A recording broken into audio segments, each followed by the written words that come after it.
Alright, so now we're in the steel mill or Sionis Industries. So yeah, this is what I was talking about, how, you know, the outside layout doesn't look exactly the same as Arkham City, but this is essentially the same exact layout from Arkham City. Uh, with little differences, like you don't have the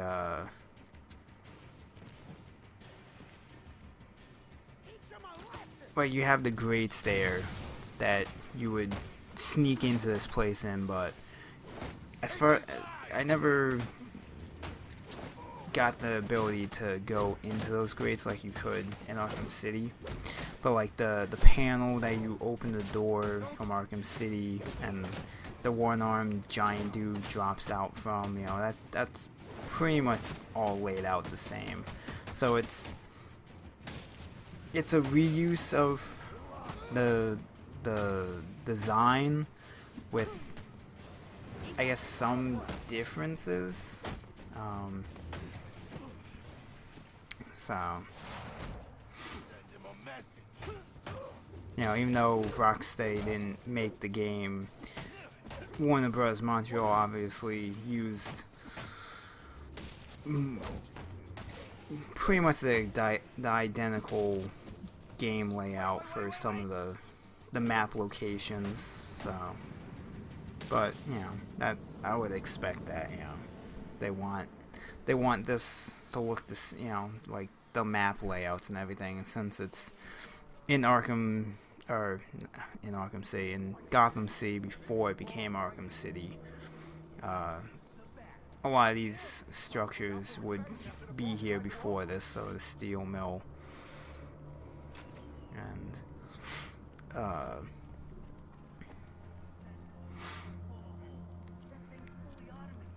so this room coming up is where using the disruptor comes in handy, because 3 of the guys in this room have guns, and using the disruptor you can take away all their fire. So there's only 2 of the guys that have, or 1 of the guys that has a weapon, and then there's 2 heavy armored guys. You really don't need to worry about the automatic turret that's pointing at the door, since it doesn't do like a 180 to go towards you. And oh no, it's only 1 guy that has body armor. And I was trying to do a takedown, but then they decided to see me. So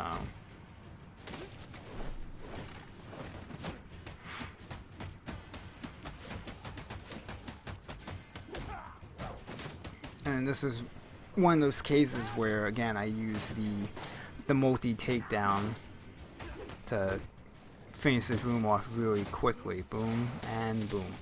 Room is done. Quick and easy, no fuss, no muss. I need to hack that computer so I can find the security code for the door. And anyone that's followed my channel and my guides, you'll notice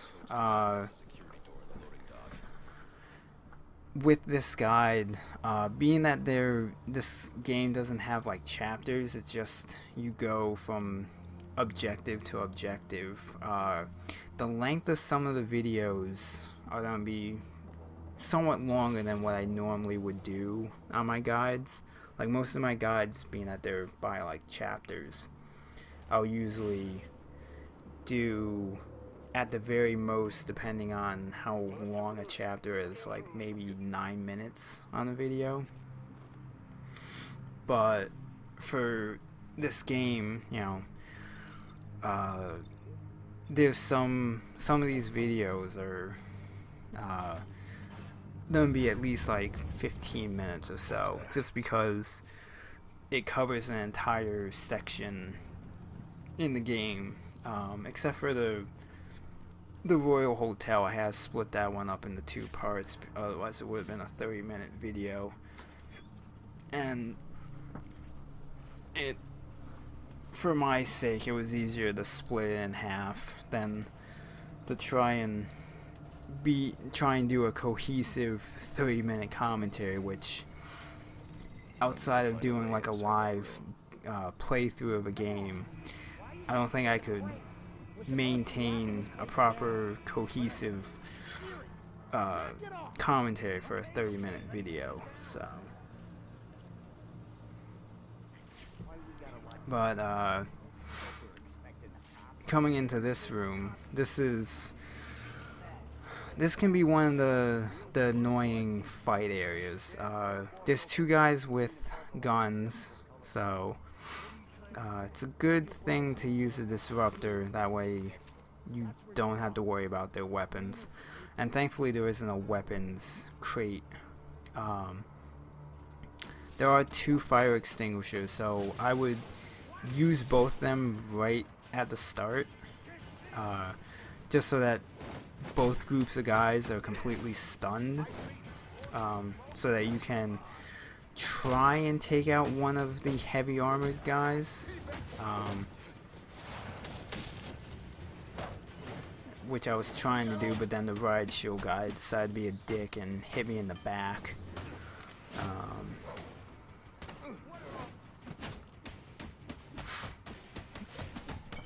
And when you clear this first group of guys, then you get the second group, and it's the first introduction to the heavy armored enforcer, I think is what they're called. And that was that moment before where I was doing the beat down the heavy armored guy, and I had the combat takedown. That riot shield guy was about to hit me, and as I was playing, I was like, shit, he's gonna hit me.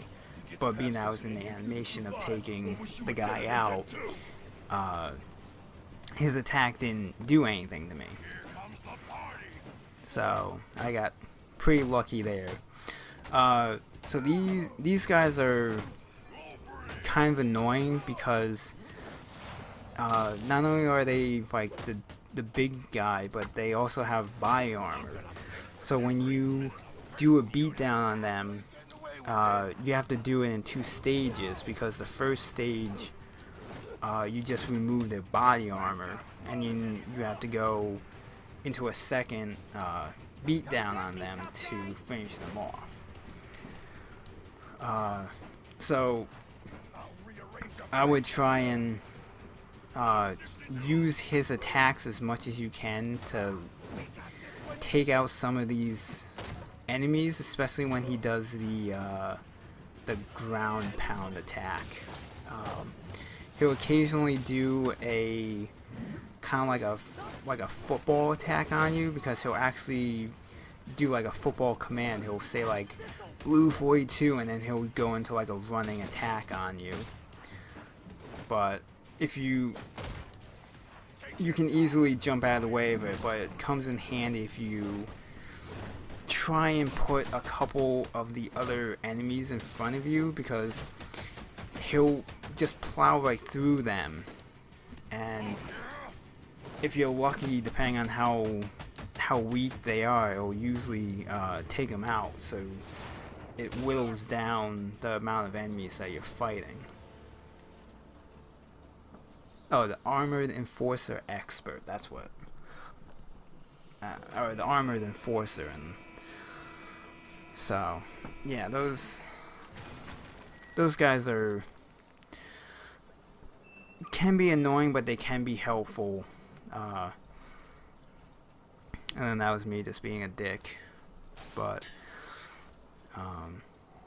luckily for me, like, that entire room I managed to get through on my first shot on New Game Plus. I was kind of worrying about that particular room because of that heavy armored enforcer guy, because the first time I went through this area, he fucked me up pretty bad the first time through.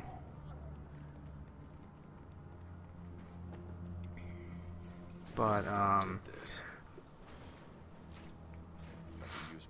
I kind of missed most of it, but in that whole area you're supposed to get you're supposed to be getting glimpses of Copperhead, No but signs of assault. I was being impatient waiting for the elevator to open, so I wasn't looking in where the game wanted me to look to see her. And then you're supposed to scan that body and you find out it's like, oh, he's been poisoned by something.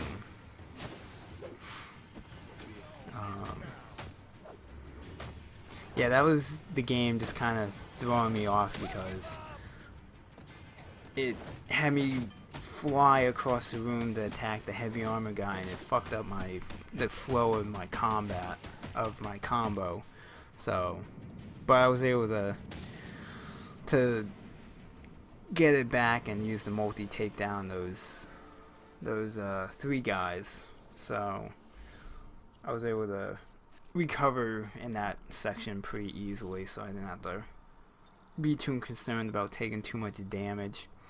The other thing I noticed, I'm not sure if it was the same with Arkham City, but I seem to remember with Arkham Asylum that when you got through like a Predator room or a room with like a large fight, I don't think your health always completely was restored. I noticed my first time through that if you're down to like one more hit and you're dead, but if you get through like a Predator room or a combat room, your health and your combat armor and your ballistic armor, everything is just automatically restored. I don't remember Arkham Asylum if your health and your armor all got restored 100% after a Predator room, or if it, depending on how much damage you had taken to how much your score was, determined how much health back you got.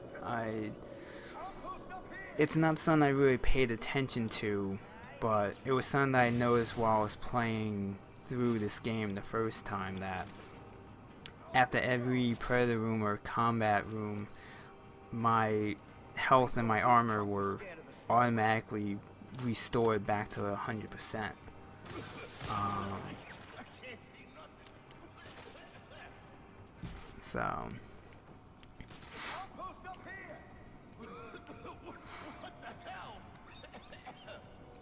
So yeah, at this point I still don't, I think after this room is when I upgraded the remote claw so I could string enemies up to the gargoyles.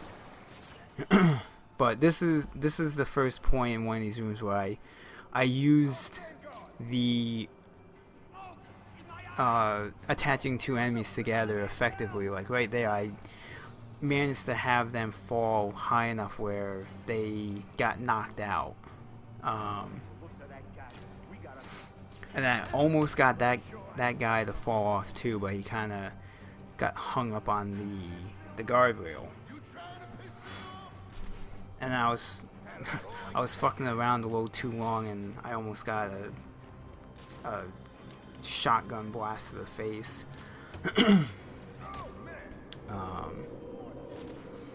But yeah, this is like probably the most effective use I managed to pull out of stringing 2 guys together with the remote claw to like knock them out. This one I actually got lucky because the armor guy actually flew high enough when he hit the other guy that it flipped him over the guardrail and it dropped him down to the floor. I got completely lucky on that one, and I wasn't trying to, I was just trying to like string them together to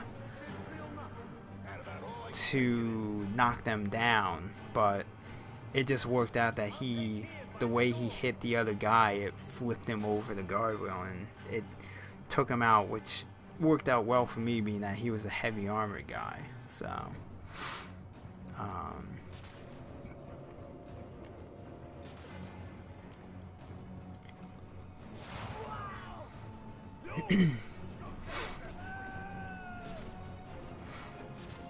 And actually, I said a shotgun blast, but it's actually a sniper.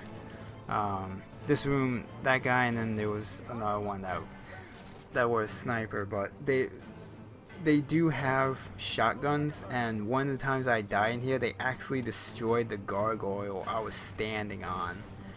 And as I was falling, they hit me again. I think it was a sniper. He shot me and killed me. So that's one of those things you have to be on the lookout for, that they can destroy the gargoyles in this room. I think if you get noticed by them too much and they realize that you're using the gargoyles, they'll start to shoot. They'll shoot whichever one is closest to them as a defense against you. But once you clear this room, I cut out most of the scanning for copperheads to find a cure for the poison and everything, and the walking back to the entrance of the mill, just because it's completely pointless.